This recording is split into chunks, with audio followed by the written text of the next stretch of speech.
안녕하세요. 이재한입니다. 오늘 이재한의 청사진은 변호사 시험에 대해서 조금 이야기를 해보려고 합니다. 지금 이제 로스쿨을 준비하시는 분들이 많은데 막상 어떻게 해야 될지, 수험 생활이라든지 또 만약에 변호사가 임용이 되었다면 주로 어떻게 활동하는 게 좋은지 등을 듣기 위해서 창원을 대표하는 젊은 여성 변호사분이죠. 이성현 변호사님을 모셨습니다. 안녕하세요. 안녕하세요. 네. 변호사님 올해 네. 30대 초반이시죠? 좀 있으면 중반으로 중반으로 넘어갑니다. 네, 네. 어떻게 하시다가 변호사가 되셨습니까? 대학교 다니던 중에 이제 네. 교수님이 사법고시를 준비하라고 했었는데 그때 당시 이제 저희 어머니가 좀 편찮으셔서 이제 사법고시를 준비하고 하려는 시점에 좀 쓰러지셔서 한 2년 정도 그 기간이 소요가 됐는데 그 2년 기간 동안에 이제 사법고시가 이제 폐지가 돼가고 있는 시즌이어서 제가 실질적으로 사법고시 시험을 보게 되더라도 이제 아무래도 선발하는 인원이 워낙 줄어들게 되다 보니까 이제 교수님이랑 상의를 해서 로스쿨을 좀 준비하게 됐습니다. 네. 이제 로스쿨을 준비하셨는데 변호사 시험 대비 전략 같은 게 있으면 좀 여기 알려주시면 고맙겠습니다. 우선 변호사 시험 같은 경우에는 부류가 사실은 대학원에 입학하면 두 부류로 나뉩니다. 그러니까 사법고시를 좀 오래 준비했던 사람과 아니면 사법고시를 준비하지 않고 대학교나 아니면 법대 이외의 다른 과에서 와서 이제 법을 처음 보거나 법의 개념만 아는 사람으로 나뉘는데 저 같은 경우는 실질적으로 사법고시 준비를 못하고 거의 입학을 했기 때문에 처음에 많이 주눅이 든 상태였어요. 그래서 우선 처음에 뭐 쪽지 시험을 봐도 사법고시를 준비했던 언니 오빠들이 아무래도 점수가 높고 그러다 보니까 이제 어떻게 공부를 해야 될까 조금 많이 좀 생각을 했었거든요. 근데 제가 이제 대학교를 다닐 때 교수님이 뭘 해야 될지 모를 때는 좀 객관식 문제집을 여러 차례 돌리면 좀 어느 정도 개념이 생긴다라고 얘기를 해서 어차피 변호사 시험에 객관식이 있으니까 1학년 때는 좀 객관식 위주로 준비를 많이 했습니다. 근데 그래서 객관식 문제집이 시중에 보면 지금은 더 많을 수도 있고 그런데 저 때만 해도 한 종류가 한 5종류밖에 없었어요. 저는 그 중에서 한 3종류 문제집 선정을 해서 한 3바퀴씩을 돌렸던 것 같아요. 이제 틀린 게 있으면 넘어가고 다음에 또 가려서 문제 틀리면 해설 한번 읽고 넘어가고 그러니까 회전을 되게 빨리 했었죠. 그러니까 그 방법이 저는 제가 변호사 시험 나중에 그 도전을 할 때 많이 도움이 됐었어요. 변호사 시험에 대해서 가볍게 좀 과목부터 이제 네. 공부하는 방법 좀 이야기해 주시면 고맙겠습니다. 변호사 시험 과목은 이제 4가지로 나뉘거든요. 근데 대표적으로 핵심이라고 점수 배점이 제일 높은 민사법, 그다음에 형사법, 그다음에 공법, 그리고 선택 과목으로 나뉩니다. 그래서 그 민사법 같은 경우에는 민사법과 형사법 같은 경우, 공법 같은 경우에는 시험을 이제 사법고시랑은 조금 다르게 기록형, 사례형, 그다음에 선택형 요렇게 보고 선택 과목의 경우에는 사례형으로만 이렇게 시험이 치러지게 됩니다. 네. 그럼 주로 뭐 수험 생활했던 거를 좀 한번 이야기해 주시면 고맙겠습니다. 네, 우선 아까 말씀드렸다시피 저는 1학년 때 객관식 위주로 많이 개념을 정리를 했어요. 그리고 이제 이후에 3년 동안 공부를 하면서 좀 체계가 잡히게 됐는데 우선 민사법 경우를 들어보면 기록형 같은 경우에는 쟁점 추출하고 시간 배분이 되게 중요하거든요. 특히 시간 배분이 정말 힘들어요. 미리 준비를 안 하면 내가 쟁점을 알아도 쓸 시간이 없어서 점수를 얻지 못하는 경우가 되게 많아서 이제 좀 그걸 준비를 해야 되는데 기록권 같은 경우는 한 번 준비를 하려면 3시간 이상을 계속 써야 돼요. 그러니까 한 번 하고 나면 이제 기진맥진해지는 상태가 남자든 여자든 발생을 하기 때문에 꾸준히 연습을 하기가 쉽지가 않은데 그럴 때 저는 좀 스터디를 만들어서 다 같이 시간을 맞춰놓고 했기 때문에 좀 그렇게 계속적으로 연습을 할 수 있었던 것 같아요. 혼자 하는 경우는 좀 아무래도 3-4시간 동안 혼자서 해야 되기 때문에 자기가 자꾸 미루는 경향이 발생을 하더라고요. 네. 그다음에 사례형 같은 경우, 민사법 사례형 같은 경우는 기본적인 내용을 묻는 것부터 정말 그 면밀하게 공부를 하지 않으면 헷갈리기 쉽거나 알 수 없는 것까지 종합적으로 많이 묻거든요. 특히 난이도가 조금 높은 부분은 제가 봤을 때 민사소송법 부분에 많이 있어요. 특히 이제 알지 모르겠지만 뭐 공동 당사자라든가 아니면 소외병합 이 부분 같은 경우에는 점수 배점은 높지 않은데 이걸 모르는 사람은 사실상 접근을 할 수가 없어요. 차별성을 두려면 이 부분에 대해서 준비를 하면 객관식이든 사례형이든 기록형이든 사실은 한 문제 이상 나올 수밖에 없기 때문에 저는 만약에 고득점을 조금 노린다고 한다면 민사소송법 중에서 시간이 많이 소요되고 어렵기는 하지만 공동 당사자 부분을 좀 많이 하는 게 좋겠다라고 생각을 해요. 공동 당사자 부분 말씀이시죠? 네. 그다음 객관식의 경우에는 시중에 나온 문제집을 그냥 3학년 때까지 쭉 여러 번 돌려서 푸는 게 많이 도움이 돼요. 뭐 주로 뭐 예를 들어서 뭐 구체적으로 보신 책이 있다면 객관식 중에서 뭐 지금은 근데 뭐 많이 바뀌었을 거라서 그때는 사실은 저한테 그 책 보는 거에 대해서 좀 다른 사람들이 그 뭐라고 했던 것 같은데 네. 뭐 가독성이 떨어진다고. 저는 OX 문제집이 있어요. 네. 아마 사법고시 보시는 분들도 많이 보는 OX 집인데 그게 굉장히 두껍고 양이 많아요. 그러니까 그거를 사실 내 거를 만들면 기본서를 몰라도 최소한 뭐 쟁점은 찝고 갈 수 있는 정도가 되기 때문에 저는 OX 집으로 돼 있는 이제 문제집을 사실 추천을 드려요. 봤을 때는. 이제 민사법에 대해서 간단히 네. 언급해 주신데 형사법은 어떻게 공부하셨습니까? 형사법은 사실은 저도 처음에 점수가 너무 안 나와서 고민을 되게 많이 했거든요. 뭐 공부를 해도 제가 1학년 때 사실은 A 미만으로 받아본 학점이 없었는데 형사법만 딱 유일하게 빗불이 한번 나왔었거든요. 그러니까 제가 봤을 때는 사법고시를 준비하는 사람과 일반 사람들이 가장 격차가 초반에 많이 나는 게 형사법이 아닌가라고 생각을 해요. 근데 형사법은 처음에는 잘 모르니까 조금 나중에 해야지. 그리고 주변에 있는 로스쿨 동기들이 그렇게 얘기를 해요. 나중에 막판에 하면 점수가 다 어느 정도 나온다. 굳이 미리 준비를 할 필요 없다고 얘기하는데 저는 제가 부족한 부분이 형사법이라고 생각했기 때문에 1학년 때부터 거기에 좀 시간 투자를 많이 했어요. 근데 점수가 생각보다 빨리 안 올라요. 민사나 공법과 같이 빨리 안 오르는데 그게 웃긴 게 단계적으로 확 올라가요. 그래서 저도 꾸준하게 사실 형사 쟁점은 사실 그렇게 많지가 않거든요. 사례형 같은 경우도 그렇게 어려운 거를 물어보진 않아요. 독특한 판례를 물어보는 것도 아니고. 그렇죠. 근데 학설 이런 게 많아서 내가 이런 걸 외워야 되나 싶기는 한데 학설 같은 거에 키워드, 그다음에 형사 같은 경우에는 조금 민사보다는 더 체계적으로 되어 있어요. 그러니까 형사도 형사 총론이 있거든요. 형사 총론에 있는 학설을 내가 완벽하게 좀 이해를 하면 강론까지도 학설을 몰라도 시험에 가면은 내가 지어서 쓸 수가 있거든요. 지어서 쓰면 예. 점수가 많이 나와요. 그래서 저도 걱정을 제일 많이 했던 과목이고 1학년 때 점수가 제일 안 나왔는데 결과적으로 점수가 제일 잘 나왔던 게 형사법이었어요. 변호사 시험에서는. 그러니까 제가 이제 변호사 시험 볼 때 사실은 민사법을 잘한다고 생각을 했는데 형사법 같은 경우에는 다 평균적으로 뭐 굉장히 고득점을 받기 때문에 네. 좀 거기서 오히려 좀 시간 투자를 해서 체계를 만들어 놓고 하는 게 저는 좋다고 생각을 해요.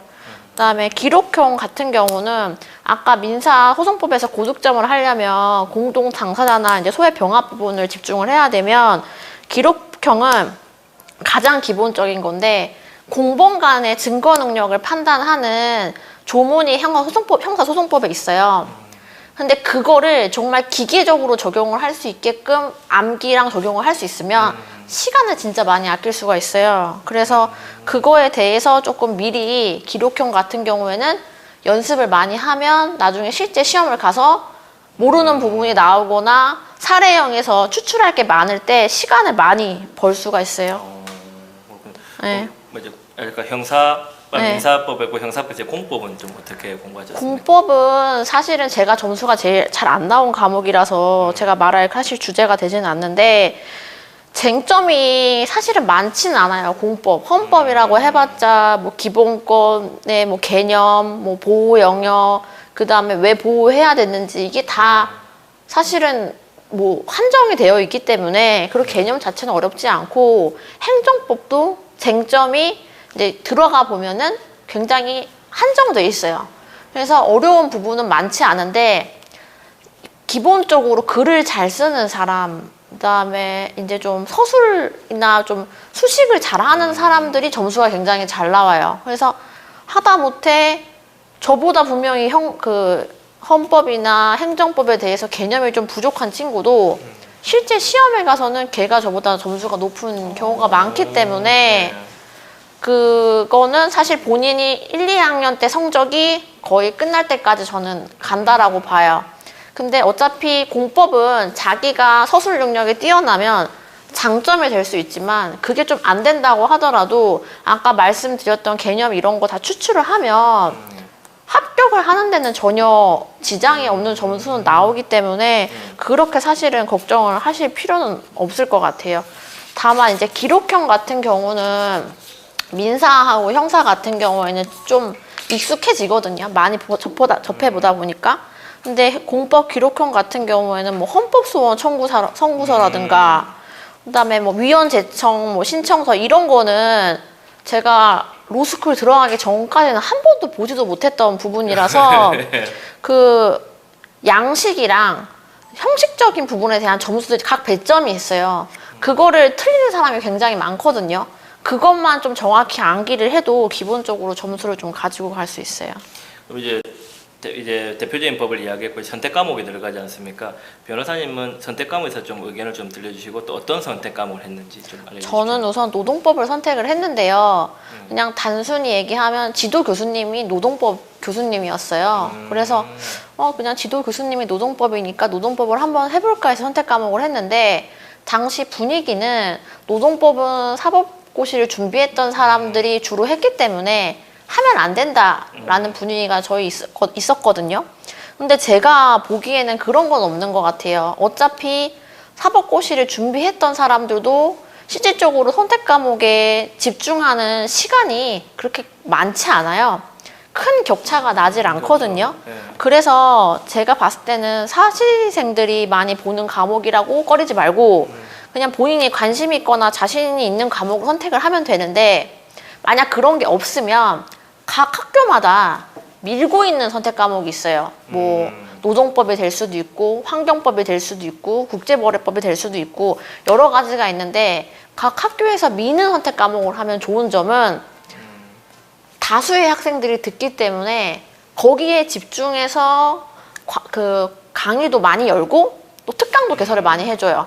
근데 특강 같은 경우에는 사실은 출제위원으로 많이 갔던 교수님이나 이제 뭐 판사님이나 오기 때문에 사실은 그 사람들이 찝어주는 내용이 시험에 나올 가능성이 높거든요. 그렇죠. 그래서 저는 만약에 그런 내가 자신 있거나 미리 한 게 없다라고 하면 로스쿨마다 조금 밀고 있는 선택 과목을 하는 것도 나중에 공부를 할 때는 좀 도움을 많이 받을 수 있다라고 생각을 해요.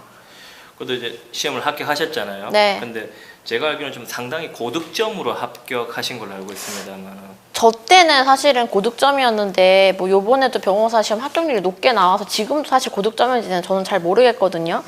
근데 저는 그 서술형, 그러니까 아까 기록형, 서술형 이런 부분에 대해서는 아까 형법을 제외한 나머지에서는 그렇게 뭐 합격권의 학생들보다 고득점이었던 것 같지는 않아요. 근데 아까 말씀드렸다시피 객관식 점수가 굉장히 높았거든요. 근데 객관식 점수는 사실은 1학년 때 받았던 성적이 2학년, 3학년 때까지 사실 거의 그대로 저는 간다라고 봐요. 그러니까 저는 시험 스트레스를 그나마 좀 덜 받았던 게 1학년 때부터 객관식이 안정이 돼 있으니까 굳이 뭐 다른 과목에서 고득점을 하지 않아도 합격을 할 수 있을 만한 순위권에 있었거든요. 그래서 제가 봤을 때는 객관식을 조금 준비를 많이 하는 게 좋다고는 생각을 해요. 그 이유는 객관식이 안정이 되면 좀 불안함이 좀 없어져요. 나중에 수험 생활 해보시면 알겠지만 이게 시험도 이제 총 5일 동안 치러지면서 4일간 시험을 치거든요. 그러면 뭐 아침 9시에 갔다 6시에 끝나요.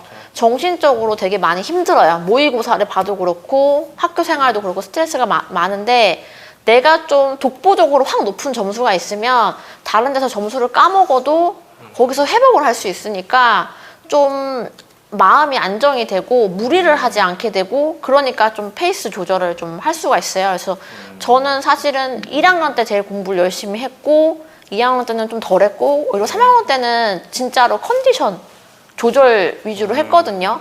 근데 그게 가능했던 게 저는 좀 제가 1학년 때 좀 시간을 많이 들여서 객관식을 좀 틀로 확실하게 잡아놨던 게 도움이 많이 됐다고 생각을 해요. 그래도 이제 서울 토박이 분이시고 네. 이제 모든 학교를 서울에서 나오시다가 이제 지방에서 지금 변호사 생활을 하시잖아요. 네. 이제 보통 지방이 이제 아무래도 서울보다는 조금 더 이제 좀 법조인 생활이 좀 열악하다는 평이 있는데 지방에서의 생활은 어떻습니까? 변호사 생활은? 우선은 저는 부산에서 로스쿨을 나왔기 때문에 이제 창원으로 오게 된 경우인데요. 제 주변에 이제 사실은 서울에서 변호사 생활을 하고 있는 친구나 언니나 오빠 변호사들도 많이 계세요. 근데 뭐 아까 뭐 열악한 부분이 있지 않냐 얘기했는데 서울도 열악해요. 제가 봤을 때는. 뭐 요즘에 뉴스에도 많이 나오곤 하지만 사실은 서울 같은 경우에는 뭐 의사든 변호사든 그 시장이 거의 포화가 됐거든요. 그러니까 서울은 단순하게 말하면 내가 고용 변호사로 시작을 했을 때 내가 많이 돈을 받으면 그만큼 훨씬 많이 일을 해야 돼요. 그러니까 제가 아는 이제 친했던 언니도 서울에서 조금 페이가 높은 곳에서 일을 했는데 그 언니는 집에도 못 들어가고 사무실 안에 샤워실이 있었대요. 그래서 거기서 샤워하고 쪽잠 자고 서면 쓰고 그렇게 생활을 했다라고 하거든요. 네. 그러니까 저는 사실은 그렇게 하고 싶진 않았고 제가 이제 부산에서 로스쿨을 나오고 거기에 만났던 변호사님이 차라리 지방에서 그 환경을 겪어보고 어차피 변호사업이라는 거는 어차피 고용 변호사로서는 미래가 없고 끝이 없기 때문에 딱 두 갈래 길로 가게 돼 있거든요. 공기업이나 기업 아니면은 이제 공공기관 아니면 임용이나 뭐 검사 임용 그렇죠. 이런 쪽으로 가든지 아니면 개업을 하든지 두 개 가능한데 서울은 사실은 개업 변호사로서 자리를 잡으려면 엄청난 노력이 많이 그렇죠. 필요해요. 그리고 저는 사건 처리하면서 요즘도 뭐 문제가 많이 되지만 뭐 변호사법 위반 사건은 요즘 문제가 많이 되거든요. 사실은 변호사들이 뭐 생활이 그렇죠. 어려워지다 보니까 사실은 유혹을 많이 받게 돼 있어요. 자신의 그런 수입이 많이 줄게 되고 사건이 없다 보면 유혹을 받는데 서울에서는 이제 좀 나이가 젊거나 그런 변호사들한테 이제 내가 사건을 가져다 줄 테니까 이제 좀 사무실에서 네가 변호사를 하고 나한테 좀 인센티브를 많이 줘라. 이게 사실 변호사법 위반이거든요. 그렇게 운영되는 사무실이 좀 있어요. 실제로 지금 그걸로 인해서 재판을 많이 받고 있는 경우도 많이 발생을 하고 있고요. 그래서 그렇게 치열하면은 나도 그런 유혹에 받을 수 있고 또 이제 그런 삶이 저는 옳지는 않다고 생각을 했기 때문에 그 서울보다는 오히려 여기서 차근차근 그 자리를 잡아가는 게 낫겠다고 생각을 했어요. 그 서울 같은 경우는 사실은 진짜 많이 치열한 부분이 그렇죠. 있거든요. 대신 살아남으면 그 많은 것을 얻을 수는 있을 수 있는데 그걸 얻더라도 그 과정에서 다른 거를 다 잃으면 사실은 소용이 그렇죠. 없기 때문에 네. 저는 제가 좀 균형을 맞출 수 있는 곳에서 하는 게 좋겠다고 생각을 해서 여기서 사실은 개업을 한 거예요. 근데 특히 굳이 또 창원을까지 오신 게 계기가 있습니까? 제가 이제 부산에 있는 법무법인에서 그때 분사무소로 창원에 사무실을 냈었는데 그걸 계기로 해서 창원에 왔어요. 근데 창원에 있다 보니까 아 여기가 좀 괜찮다라는 생각이 들었고 여기서 좀 고용 변호사 생활을 하다가 아 개업을 하면 되겠구나라는 생각을 했어요. 그래서 사실은 창원에 자리를 잡게 됐고 이제 배우자도 여기서 만나서 이제 결혼까지 하게 되니까 이제 창원을 떠날 수가 없게 된 거죠. 이제 창원을 계속 사셔야겠네요. 그렇죠. 죽을 때까지 여기서 살아야죠. 네. 그럼 이제 지금 변호사가 되셨잖아요. 네. 그럼 이제 지금 어떻게 보면 꿈을 이루신 거잖아요. 그럼 이승현 변호사가 생각하는 변호사라는 직업의 장점과 단점 그리고 이제 소감 뭐 이렇게 막 여기 지금 보시는 분들 이제 변호사를 꿈꾸는 분들한테 선배 변호사로서 한마디 해주고 싶다라는 그런 게 있을까요? 우선 한마디 하고 싶은 말은 사실 저는 변호사 시험을 준비할 때 이런 모습은 아니었어요. 그러니까 뭐 사실 아까 얘기했다시피 저는 워라밸도 되게 중요하게 생각을 하고 3학년 때는 내가 이제 페이스 조절만 하고 조금만 이제 마무리를 해야지. 그러니까 조절이 가능했어요. 내 의지에 따라서 시간이 조절이 가능했고 내가 뭐 하고 싶은 일이 있으면 시간을 딱 내 가지고 할 수 있거든요. 근데 지금 제 모습을 보면 아시겠지만 변호사업이 사실은 변호사 시험 준비하는 것보다 훨씬 힘들어요. 그러니까 내가 해야 될 거를 내가 완벽하게 정할 수가 없어요. 변동되는 게 워낙 많다 보니까 이번 주만 해도 뭐 새벽 1시에 퇴근할 때도 있고 저녁 9시에 퇴근할 때도 있고 뭐 외지로 또 재판을 가게 되면 왕복으로 5시간 갔다 오기도 하고 근데 그게 확정된 스케줄이 있는가 하면 확정이 안 된 스케줄도 많거든요. 근데 그거를 다 해야 되니까 이제 사실은 변호사 시험을 준비하면서 변호사만 되면 다 끝날 거다라는 생각을 하면 아무것도 사실은 할 수 없으니 그 변호사가 되고 나면 오히려 힘드니까 많이 좀 준비를 해야 된다라는 얘기를 좀 하고 싶고요. 그다음에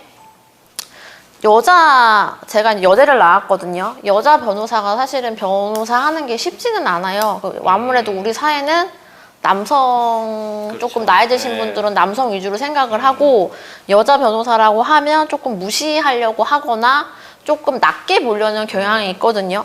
그래서 좀 하는 게 힘들고 또 유혹도 많이 들어와요. 저 같은 경우는 아니지만 서울에서 이제 개업을 하는 변호사님들 중에서 여자 변호사들은 이혼 가하 사건을 많이 해요. 그러니까 개업을 할 때 이혼이나 가사 전문으로 변호사 사무실 겨는 경우가 많은데 그렇게 특정적으로 그 사무실을 열어버리면 브로커의 유혹이 되게 많이 들어와요. 그러니까 그게 다 근데 사실은 위법한 내용이고 위법을 해서 사실 의뢰인한테 피해가 없으면 되는데 내가 사실은 브로커한테 돈을 많이 떼주게 되면 아무래도 사건 그렇죠. 진행하는 퀄리티나 노동력이 적게 들어갈 수밖에 없기 때문에 그렇죠. 좀 그런 좀 힘든 면이 있거든요. 네. 그래서 여자 변호사님들한테 조금 얘기하고 싶은 경우는 처음에 독립을 하게 돼서 좀 힘들더라도 그리고 여자 변호사가 형사사건 이런 거 하는 게 쉽지가 않거든요. 그렇죠. 그러면 자기가 독립해서 선택할 수 있게 되면 형사사건을 안 하려고 그래요. 좀 가하사건 이런 쪽으로 하려고 하는데 그런 편한 길로만 가다 보면 아까 얘기했던 그런 유혹들이 많아요. 그러니까 다양하게 조금 의뢰인한테 내가 필요하다고 생각을 하면은 내가 최선을 다하면은 그 사람이 남자건 나에 대해서 무시를 하건 했던 사람들도 겪어보면 변하게 돼 있거든요. 그렇죠. 예. 그거를 좀 무서워하거나 꺼려서 그냥 내가 쉬운 길. 왜냐면 이혼 사건 오시는 분들은 여자들이거든요. 여자분들은 여자 변호사한테 맡기는 걸 좋아하니까 꺼리질 않는데 아까 얘기했다시피 형사사건 좀 연루되신 분들 보통 남자들이 많아요. 또 나이가 많거나 센 성격의 분들이 많아서 여자 변호사들이 이제 독립해서 처음 만나면 나는 형사사건 못하겠다 이렇게 하는 경우가 많거든요. 그래서 많이 피하게 되는데 그랬을 때는 사실은 돌이킬 수 없는 강으로 갈 수 있으니까 나중에 정말로 내가 이혼 사건, 가하 사건에 정말 전문성을 가져서 뭐 한 5년, 10년 하다가 특화해서 하는 건 좋지만 처음에 독립을 할 때 아니면 독립하고 얼마 되지 않은 시점에서 딱 그렇게 한정하는 경우는 본인한테도 좋지 않으니까 좀 그런 부분에 대해서 유념을 했으면 좋겠다고 생각을 하고 있고요. 그 다음에 변호사업의 장점은 뭐 우리나라에서는 사실은 의사, 변호사 전문직 이런 게 뭐 돈을 많이 번다 이런 게 사실은 장점이 된다고 많이 하는데요. 사실 잘 되면은 돈을 적게 벌지는 않아요. 그래서 그거를 장점이 사실 아니라고 할 수는 없어요. 근데 그거를 장점이라고 생각하되 사실은 최고의 장점이라고 저는 생각하진 않거든요. 내가 오히려 벌고 있는 수입이 조금 되기 때문에 사건을 할 때도 내가 마음이 가거나 아니면 내가 필요한 사건 같은 경우에는 좀 더 정성을 쏟거나 아니면은 좀 그 내가 도와줄 수 있는 범위 내에서는 이게 사실은 돈이 되거나 하지 않아도 해줄 수 있다는 거. 그러니까 누군가한테 확실하게 도움이 될 수 있다는 게 저는 가장 큰. 확실하게. 네, 확실하게. 왜냐면 변호사 사무실 찾으시는 분들이 다 자기한테 가장 어려운 순간에 그렇죠. 찾는 거거든요. 그래서 처음에 변호사 사무실 오시는 분들은 진짜 엄청 망설이다가 오신다고 하더라고요. 맞습니다. 저희가 뭐 검사, 판사가 아닌데도 불구하고 변호사 사무실 찾는 것 자체를 굉장히 두려워하시는 분들이 많아요. 맞습니다. 근데 그 두려움을 이길 정도로 이겨서 여기 온다는 거는 민사 사건이건 형사 사건이건 그렇죠. 뭐 이혼 사건이건 정말 내 인생에서 좀 전환점이 될 만한 긴급한 사건이 있기 때문에 보통 오거든요. 그렇기 때문에 이제 그런 분들한테 좀 결정적으로 도움을 줄 수 있다는 게 큰 장점이고, 단점 부분은 사실은 자기 생활이 없다는 부분이 조금 단점인 것 같아요. 그러니까 다들 이제 변호사 하면은 뭐 옛날에는 어떨지 모르겠어요. 뭐 좀 뭐 내가 내다 뭐 이런 식으로 얘기를 하면서 한다고 생각을 하는데, 요즘에 젊은 변호사님들 중에서는 뭐 그러신 분도 있을 수 있지만 그러신 분들이 많지는 않거든요. 그러니까 내 의뢰인한테는 잘 해주려다 보니까 의뢰인이 사실 한 명이 아니에요. 그다음에 인연이 또 생긴 분들은 더 많아져요. 근데 저는 몸이 하나고 그다음에 할 수 있는 게 한계가 있는데, 한 100명 정도가 저한테 해달라고 하면 저는 제 이제 뭐 남편과의 생활이든 뭐 가정의 생활이든 아니면 사적으로 만나는 시간이든 이런 거를 일정적으로 포기할 수밖에 없어요. 그러니까 저희 남편도 제가 뭐 주말에 갑자기 의뢰인이 긴급한 걸로 전화해서 뭐 한두 시간 통화를 해도 그냥 일이 그러니까 뭐 내가 이해해야지라고 생각을 하는 거거든요. 그러니까 사실은 이게 보이기에만 좋은 직업이지 내 생활 자체는 사실은 개업 변호사로서는 거의 없고, 그거는 사실은 판사, 검사도 마찬가지라고 그렇죠. 생각을 해요. 그 누구든지 사실은 다른 사람의 안 좋은 모습을 보고 싶어하는 사람은 없어요. 근데 법원에 가든 검찰청에 가든 그 사람들 중에 좋은 일로 오는 사람은 한 명도 없어요. 맞습니다. 돈을 뜯겼건 뭐 사기를 쳤건 안 좋은 일 오기 때문에 저희는 좋은 기운을 사실 받을 수 없고 오히려 에너지를 나눠줘야 되고 도움을 줘야 되는 역할이니까, 사실은 내 생활이라는 게 변호사업을 하기 위한 에너지를 축적하는 수단으로밖에 전락이 안 되거든요. 그래서 사실은 나중에 변호사가 되실 분들도 이런 거를 내가 감당을 해야 좋은 변호사가 될 수 있다는 걸 유념을 하시고 좀 생활을 했으면 좋겠어요. 그리고 고용 변호사를 하실 때도 좀 이혼 전문이나 가사 전문 이렇게 뭐 하나만 집중적으로 하는 데를 가면 나중에 독립을 하기가 굉장히 힘들어져요. 그렇죠. 그러니까 초반에 힘들더라도 좀 사건이 많고 나한테 좀 내가 많이 배울 수 있는 데서 해야, 힘들어도 나중에 독립을 하거나 아니면 다른 기업체에 가거나 뭐 임용이 되더라도 내 역할을 하면서 다른 사람한테 도움이 줄 수 있으니까 좀 너무 편한 길로 안 갔으면 좋겠다라고 저는 생각을 하고 있어요. 너무 멋지신데요. 이게 말 그대로 진짜 변호사가 되기 위해서는 자신의 사적 이익도 좀 보게 공적 의식을 강화해야 된다는 얘기인데 정말 많이 배웁니다. 그럼 만약에 지금 로스쿨 지금 1학년생들, 네. 그다음에 로스쿨을 통해서 준비하시는 분들, 또 변호사 이제 시험을 고민하시는 분들한테 한마디로 격려 멘트 섞인 말 한마디 해주시고 마무리하시면 어떨까 싶습니다. 자기 좀 자신을 지키면서 하시면은 저는 다 된다고 생각을 해요. 사실은 뭐 변호사 시험 요번에 제가 5기인데 지금 5번째 시험이거든요. 5기로 하면은 마지막에 요번에 떨어지면은 이제 다시 시험을 볼 수 없는 언니 오빠들도 있었어요. 네. 근데 정말 포기 안 하고 열심히 노력을 해서 이번에 합격하신 언니 오빠들도 있어요. 네. 근데 그게 쉽진 않아요. 졸업하고 나서 다른 사람들은 다 변호사 되고 다 뭐 개업도 하고 하는데 자기는 5년 동안 무슨 사정이 있는지 모르겠지만 그거를 계속 내 자신을 믿고 하기가 힘들거든요. 그렇죠. 그다음 변호사도 마찬가지예요. 그러니까 제 주변에는 이 업을 하면서 나는 송무를 못 하겠다. 내가 생각했던 것보다 나는 다른 사람 대면하는 게 힘들다. 이렇게 생각을 해서 송무를 포기하고 뭐 기간을 가거나 하는 변호사들도 있거든요. 근데 저는 그런 것들이 자기를 조금 지킬 수 있으면 좀 휘둘리지 않고 갈 수 있는 것 같아요. 왜냐면 아까 그 언니도 안 맞는다고 얘기를 했지만 저는 그게 잘못됐다고 생각하지는 않아요. 그 안 맞는다는 판단을 할 수 있는 그거 힘. 그리고 그 언니는 안 맞는다고 생각을 해서 변호사 시험 합격하고 또 공부를 또 했어요. 1년 동안. 1년 동안 또 공부를 열심히 해서 또 이제 뭐 대구에 있는 무슨 뭐 감정원 같은 데를 들어갔는데 그거는 자기 자신을 정확히 알고 자기 자신에게 맞는 길을 지키기 위해 노력했기 때문에 저는 성과가 나왔다고 생각을 하거든요.